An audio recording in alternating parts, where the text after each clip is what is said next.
Assalamualaikum warahmatullahi wabarakatuh. Halo semuanya, pada kesempatan ini saya akan mempresentasikan materi mengenai sistem pembayaran transaksi internasional. Nah teman-teman, materi ini sangat penting untuk memahami bagaimana proses pembayaran dilakukan dalam perdagangan antar negara yang memiliki aturan, risiko, dan mekanisme yang berbeda dari transaksi domestik. Nah, teman-teman, dalam transaksi internasional, eksportir dan importir biasanya tidak berada di negara yang sama.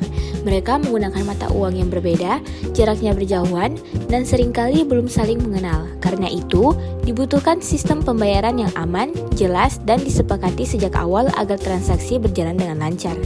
Ketidakjelasan sistem pembayaran dapat memicu resiko, kesalahan, bahkan sengketa. Oleh sebab itu, sistem pembayaran internasional selalu dirancang untuk memberi kepastian bagi kedua belah pihak. Kita masuk pada pengertian sistem pembayaran internasional.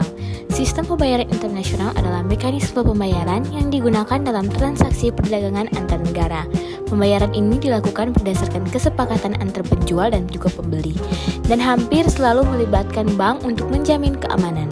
Bank menjadi pihak penting karena mereka berperan sebagai penyalur dana dan pengawas kelengkapan dokumen. Selanjutnya, mari kita lihat jenis sistem pembayaran internasional. Dalam perdagangan internasional terdapat beberapa metode pembayaran yang dapat dipilih.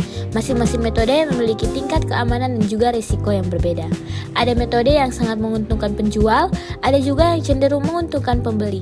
Beberapa di antaranya adalah metode pembayaran di muka, pembayaran setelah barang diterima, letter of credit, hingga metode penagihan oleh bank.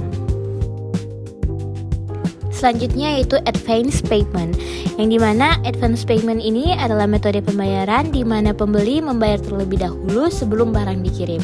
Cara ini memberikan keamanan penuh bagi eksportir karena dana sudah diterima di awal. Namun bagi pembeli, metode ini berisiko karena penjual bisa saja terlambat mengirim barang atau barang yang dikirim tidak sesuai dengan spesifikasi.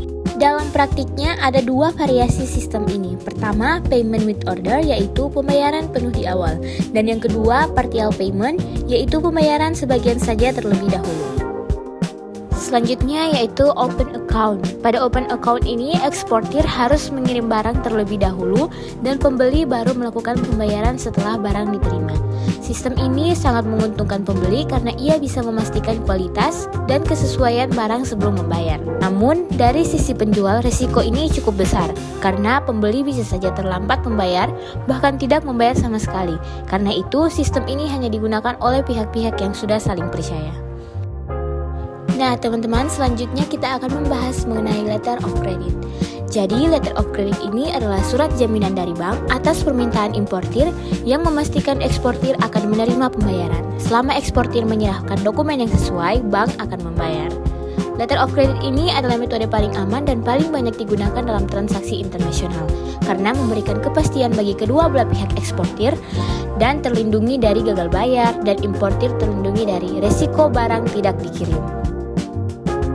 Nah teman-teman, dalam menggunakan letter of credit, ada beberapa hal penting yang harus kita perhatikan, yaitu apakah letter of credit ini bersifat revocable atau irrevocable, kapan tanggal kadaluarsa letter of credit, batas waktu pengapalan, dan apakah diperbolehkan transshipment atau partial shipment. Semua informasi ini harus diperiksa dengan teliti agar tidak terjadi kendala dalam proses pencairan letter of credit. Nah, mari kita bahas secara garis besar proses letter of credit. Yang pertama, importir mengajukan pembukaan letter of credit ke bank. Kemudian bank penerbit mengirim letter of credit ke bank negara eksportir. Lalu eksportir menerima pemberitahuan, mengirim barang, dan juga menyerahkan dokumen kepada bank. Lalu bank memeriksa dokumen tersebut lalu melakukan pembayaran. Dan selanjutnya dokumen kemudian dikirim ke bank penerbit dan importir melakukan pelunasan untuk mengambil barang. Melalui sistem ini, bank menjadi pengendali utama yang memastikan dokumen lengkap dan pembayaran juga aman. Selanjutnya, mari kita bahas tentang commercial bills of exchange. Nah teman-teman, ini adalah perintah tertulis dari penjual kepada pembeli untuk membayar sejumlah uang pada waktu tertentu di masa depan. Dokumen ini berfungsi sebagai instrumen kredit dan biasa juga disebut sebagai wesel. Metode ini lebih berbentuk janji pembayaran yang disepakati oleh kedua belah pihak. Selanjutnya yaitu collection. Nah, pada metode collection, eksportir mempercayakan bank untuk melakukan penagihan pembayaran kepada importir. Bank akan mengirimkan dokumen, memeriksa persyaratan, dan juga memastikan pembayaran dilakukan. Namun, meskipun bank terlibat, resiko juga tetap ada. Pembeli masih bisa saja menolak membayar walaupun dokumen itu lengkap. Karena itu, tingkat keamanannya lebih rendah dibanding letter of credit. Yang terakhir ada konsinyasi. Pada sistem konsinyasi ini, penjual mengirim barang terlebih dahulu dan pembayaran baru dilakukan setelah barang tersebut berhasil dijual kepada pihak ketiga. Ini berarti eksportir tidak menerima pembayaran sampai barang laku terjual. Ini adalah metode yang paling berisiko bagi penjual, namun sangat menguntungkan bagi importir karena tidak perlu mengeluarkan modal di awal. Nah teman-teman, dari berbagai sistem pembayaran internasional yang sudah saya jelaskan tadi, masing-masing memiliki kelebihan dan juga resiko.